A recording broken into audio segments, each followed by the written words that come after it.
Welcome to Imperfect in an Uncertain World, Resources for Living with Authenticity and Purpose. Have you ever really thought about your beliefs and wondered how you got to where you are with your belief system? Let's talk about real beliefs and shadow beliefs in the garden of yourself.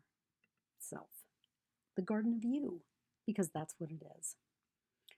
Once in a class, longer ago than I'd like to admit, I told participants that it's only when I'm embarrassed by an action stemming from a shadow belief do I have the energy and the courage to change.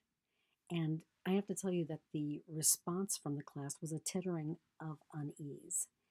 But think about it. What happens when you really own your own truth? Who we are is birthed by being uncomfortable enough to change. Now, let that sink into the core of your being, really being uncomfortable enough to change. And then ask yourself, when was I so uncomfortable that change was inevitable? Name that shadow belief that was too tight, too raw, so totally not you that it left you gasping for breath. What did you do? Did you invite change or did you hide in the shadows? Now, I'm really not a proponent of running through the streets shouting my sins. Not sins, fallibilities. I'm not that public. No, I'm the quiet sort who turns within and experiences the stuff really seeping from my core. Through reflection and introspection, I listen to the lessons in that seepage. And then I use the resulting compost because I think that whenever things come out that we don't want, sometimes it's smelly and yucky and we can turn it into compost or it can just stay there. But I use that compost to nourish my truth. And then the rest of the compost I toss into a communal bin to be used at a later time. Maybe I'll use it or maybe someone else will use that compost.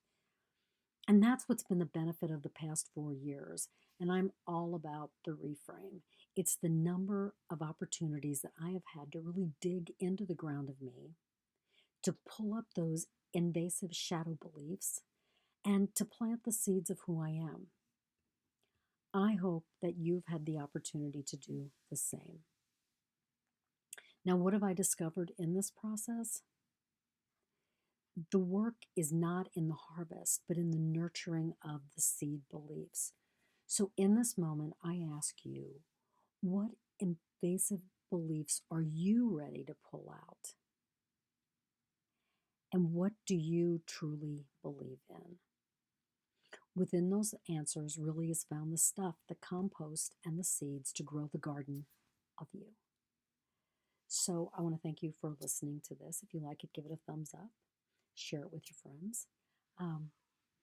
There are additional resources available on my website, vanessafhurst.com.